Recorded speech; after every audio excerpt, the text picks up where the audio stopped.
midwife's book was found on the hearth, but the fire hadn't burned in years. Its cover was warm when they touched it, not from flame, but from memory. She said it didn't have words inside, only stains, soft and dry like something written long ago, then buried under breath.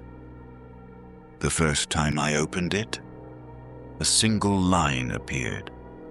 Not black ink, not pencil, not blood either. Something redder and quieter. It said, "She came at the hour between stars."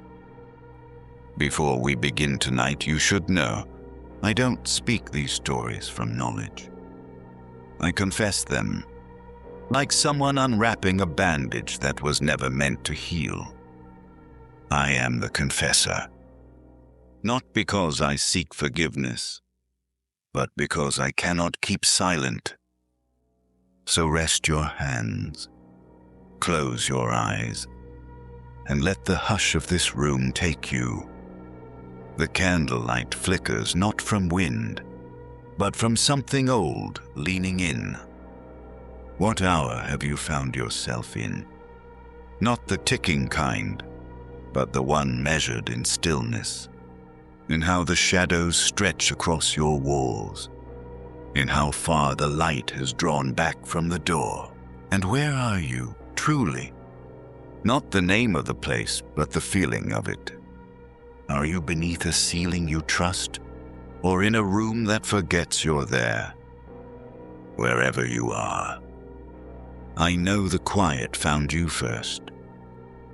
Tonight I will tell you about a girl, a village, and the book that remembered what no one dared say aloud, and I'll whisper only what the book revealed, when it was warm enough to speak, because stories like this were never written in ink. You may have heard this kind of tale before. A healer, a cradle, a strange child born beneath winter fog. But if you've ever found something in a house you didn't remember moving, or felt warmth where there should be cold, then you know that some things never leave. They just settle. And in the town of Low Latch Hollow, they never burned books. They buried them under floorboards or within walls, as if they were seeds that might one day sprout. The midwife's book was such a thing. It smelled faintly of rosewater and ash. Its edges curled like they'd been wet once, but the pages were dry, too dry. When you turned them, they didn't flutter, they creaked, like breath caught in an old throat. No one remembered who the midwife was, only that she came before the fever, and left when the baby cried without breath. That's what the book said. Eventually. They say some midwives were marked, not just by their calling, but by the way the village watched them. In the 1600s, it was believed a woman who birthed more than she buried was either sainted or something else entirely. Some tied bells to the cribs, others lit candles and watched the flames flicker with each breath of the newborn. If the candle bent sideways, they said the child would not keep. If it went out, neither would the mother. This is the world the book came from, a world where breath was counted in shadows, and women stitched secrets into cloth or pages or silence. So when I tell you that the midwife's book was not written in ink, I'm not being poetic. I mean that the words only appeared when the skin that touched the pages remembered, when grief or fear or guilt warmed the leather. In Low Latch Hollow, you didn't ask about the book. You felt it. It was always warmer than the room around it, and always heavier. On days the wind didn't move, but what she didn't know, what the girl who found it never guessed, was that the book had waited for someone with a matching memory. It only opened for her. It only told her the part that came next. And so it begins, with warm pages and a girl who could not sleep. If you've ever opened a book and felt like it opened you instead, then you'll understand what happened next. She wasn't looking for anything. The book had been kept inside a velvet-wrapped drawer in the far corner of her grandmother's sewing room, beneath handkerchiefs, dried lavender, and a spool of yellow thread that hadn't moved in decades. It was warmer than the room, again, and it hadn't been touched in over a century. She didn't want to read it, only hold it, feel the grain of the leather and that strange weight it carried, like guilt sealed between its stitching. The first page was blank, the second too, but the third breathed, not turned, breathed, like a sleeping lung shifting gently under its own memory. Then the writing surfaced, thin, red, uncertain at first. A line, then two, and then a date. May 3rd, 1827. A name beneath it, Eleanor Wraith. She whispered the name aloud without meaning to. The air in the room changed, not cold, just tighter, as if something old had recognized itself again. The ink vanished, not all at once, line by line, like it was sinking back into the page. She waited, but nothing came back. That night she tried again. Same time, same candle. Page 3 remained blank until she spoke the name a second time. Eleanor Wraith. This time, the ink returned, but the words were different. The baby was born without shadow. She read it twice. The candle flickered backward. Yes, not forward, not flickering out, but in, as if the light was trying to hide inside itself. She didn't sleep. And in the morning, the page was blank again. In some parts of Europe, it was once believed that a child born without a shadow was never meant to be seen in daylight. Not cursed, but unfinished. A liminal soul, one that slipped between this world and whatever waited after. Some midwives in villages like this one carried pieces of obsidian in their apron pockets to weigh the soul down at birth, to make it stay. That belief had faded long ago, but the book hadn't forgotten it. By the 5th night, more pages had revealed themselves, each one different, each one dated, each one written as if in real time, reacting to her breath, her voice, her thoughts. Some nights it gave her a memory. Other nights, just a warning. Do not feed the fire on red wind nights. She sings twice before she come. If the crying stops too soon, it is not sleep. They weren't written to her, but they weren't written to anyone else either. That's what made it worse. She started dreaming of ink, not dripping, but moving like vines across the floor, beneath doors curling along the inside of her wrists like veins. She will wake up, with the book next to her, and the candle burned down further than it should have been. Her grandmother never spoke of the book, only said, "It's not to be passed down, only remembered." What she didn't say was that it had already been passed to her, and that it had taken something in return. Some pages were illegible, not because the ink had faded, but because the shapes weren't letters.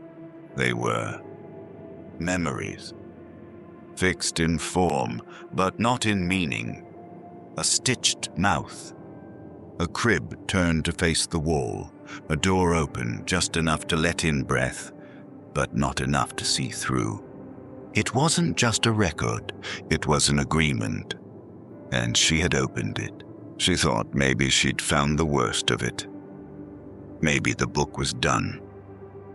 But on the 7th night, she turned to the last page that had written itself. This time, no date, no red ink, just one line. It knows your name now, and still. The book was warm. She didn't open it on the 8th night. She left it by the window, spine up, the candle unlit, her breath tucked behind her teeth like a secret. But the book turned itself.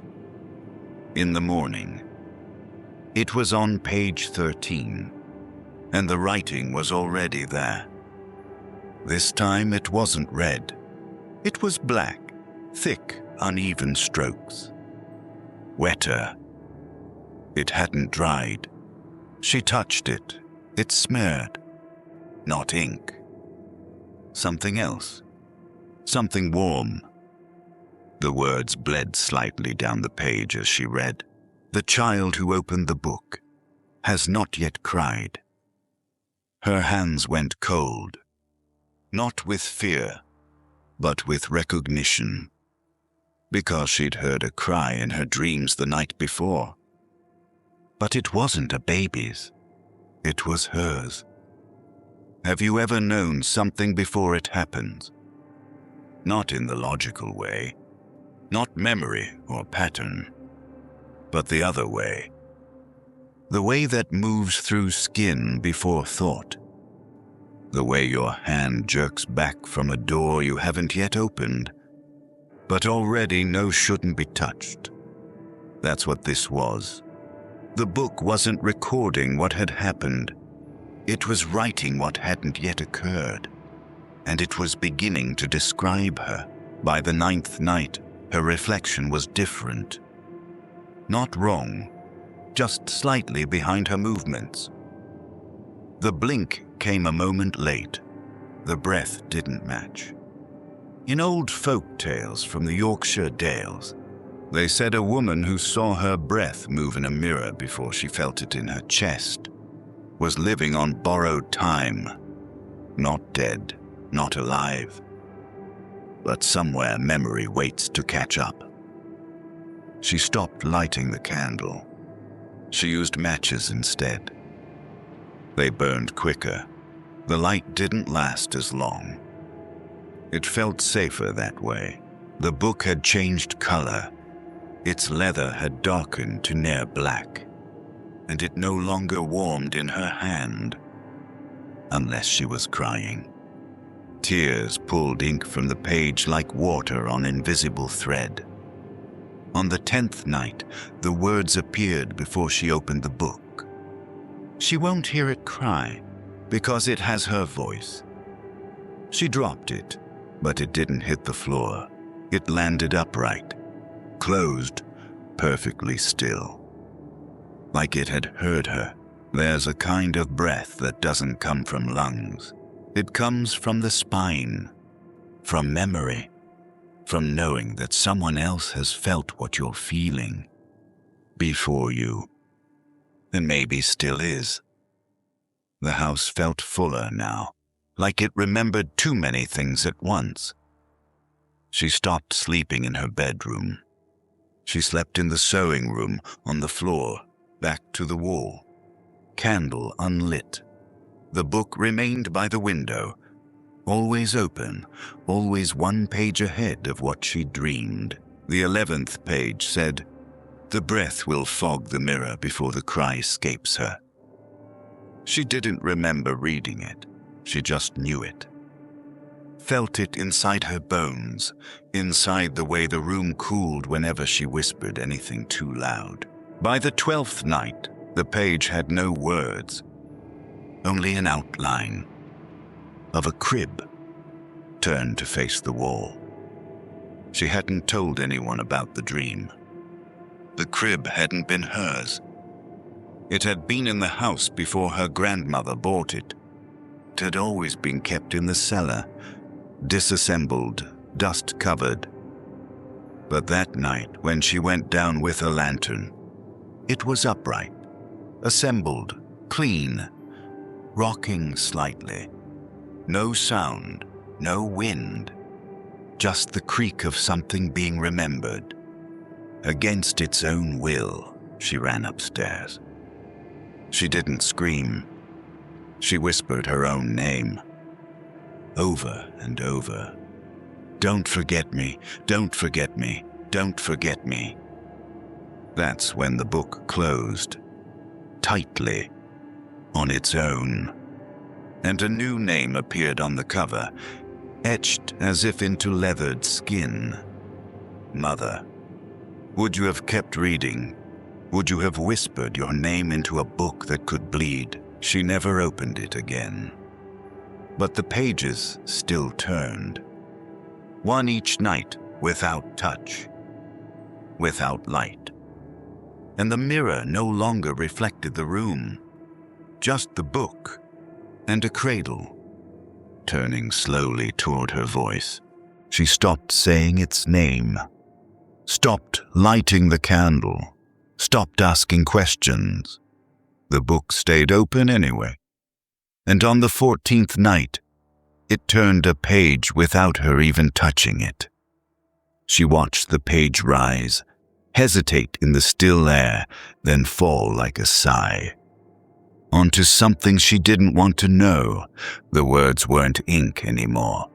They were carved, not into the paper, but into something beneath it. She lifted the sheet, and beneath was another page. But this one wasn't paper. It was skin. If you've ever touched something that felt like it remembered being alive, you'll know what she felt then. It was warm, not from the room. It had been cold for hours. Not from her hands.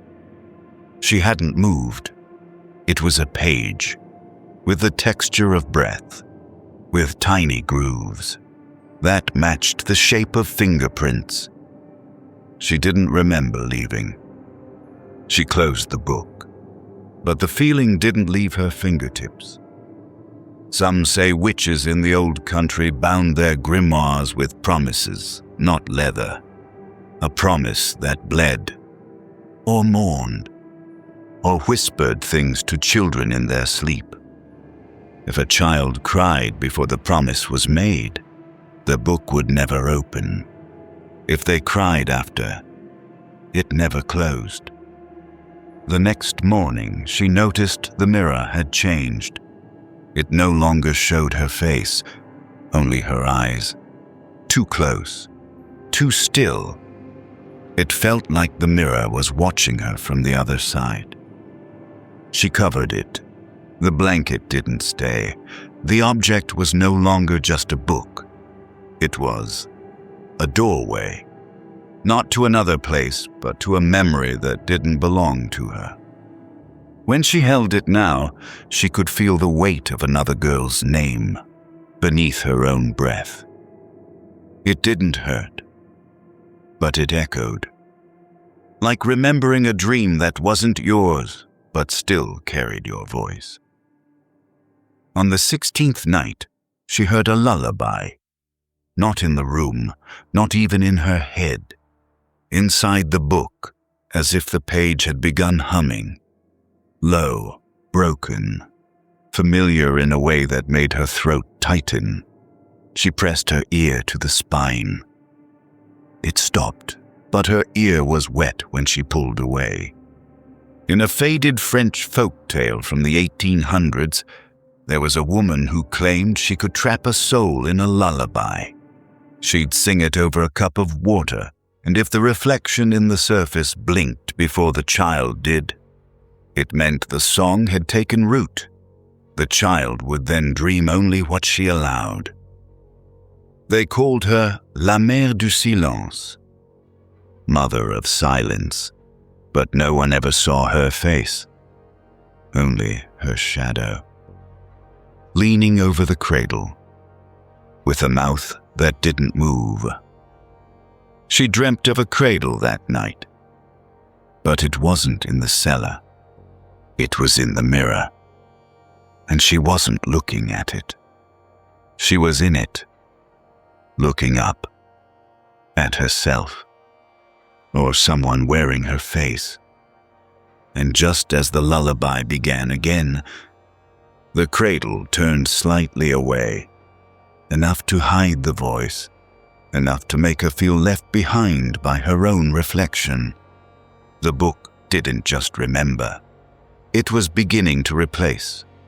Her thoughts were now suggestions. Her voice came second, like a copy. She whispered her name again. It sounded like paper tearing. The book closed itself that night, and stayed closed, but the warmth never left the room. And when she reached for the candle, her fingers trembled. Not with fear, with grief. Something had ended, but she wasn't sure if it was her. She walked to the mirror, uncovered it, and saw only the cradle. No book, no room, no reflection, just slow, rhythmic rocking, in time with a lullaby. She no longer remembered learning. They say the village didn't keep records of births after 1842, not official ones, only thread-bound books, kept in the midwives' homes, written in whatever was near, ash, beet juice, sometimes blood. Only one rule: never use ink. Ink could be copied, but blood forgets the moment it's spilled. In 1857, a girl named Leonie was born during a lunar eclipse. Her mother whispered to her in riddles and claimed the cradle had turned on its own before Leonie's first breath. They burned the midwife's book that year, but the entries came back, scratched into the cellar walls, in backward script, in a hand no one claimed. They sealed the cellar, built a church above it.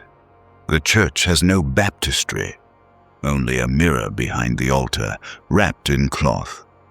If you've ever heard silence that felt like it had breath, you've stood near something that remembers more than it shows.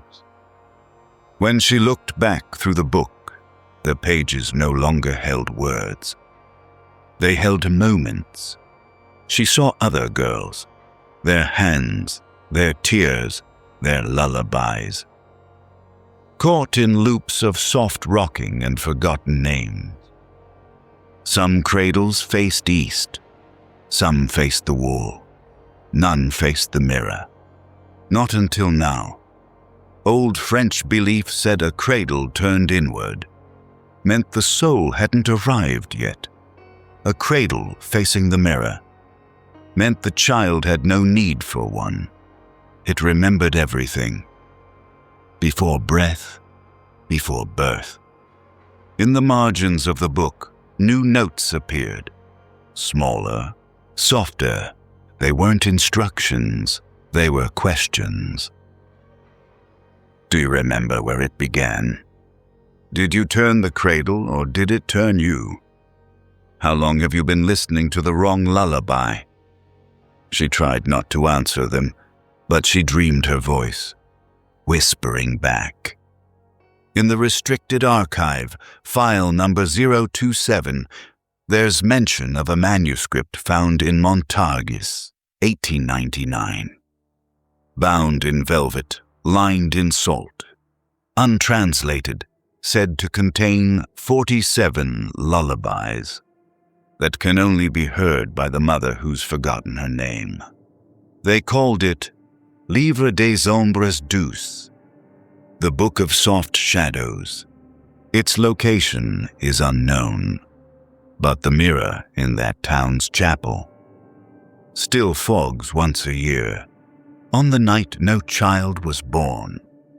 She started hearing the lullaby in other rooms, not the book, not the cradle, the attic, the window pane, the inside of her own breath.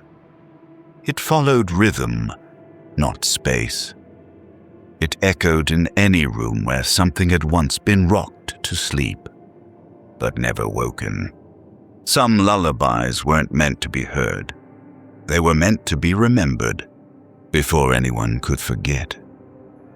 That's when she realized she had never read the book. She'd only ever been read by it, like a name, spoken aloud, by someone who shouldn't have known it. She returned the book to the drawer, wrapped it in velvet, placed it beneath the lavender and thread, exactly as her grandmother had done. But this time, she faced the cradle toward the mirror, and the mirror did not fog.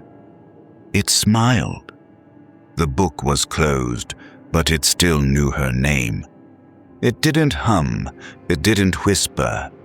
It simply rested, wrapped again in velvet, placed beneath the handkerchiefs and yellow thread.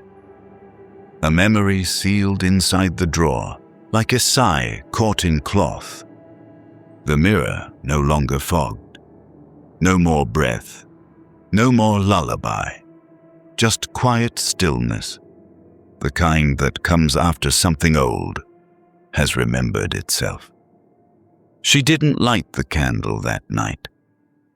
There was no need to see, only to feel what was no longer watching. If you've ever walked past an old cradle and felt like something had just fallen asleep, but not a child, a question, then you'll understand how she felt as she stepped away from the mirror and closed the door behind her. The ink never came out of her fingertips. It didn't stain, it didn't smudge. It simply stayed beneath the skin, like a map she no longer needed to read, because she already knew where it led. And it wasn't back to the book. She dreamed only once more of a girl who wore her face, but smiled with someone else's eyes. She rocked a cradle that made no sound, and when it turned, it faced the window, not the mirror, not the door, just the sky. And in the reflection of that dream, she saw something soft. Let go of her name. Some stories don't end, they just quiet themselves. In the archive, this one is marked File number 043, closed. No translation, only a notation bound in breath. Recalled by silence. The book was never really written. Not in ink, not in blood. It was written in the space between lullabies, where memory becomes reflection, and reflection becomes permission to rest. And now, the cradle is still. The mirror is quiet. The drawer is closed. And so are you. You're safe now. Sleep well. I'll be here when the lights go low again.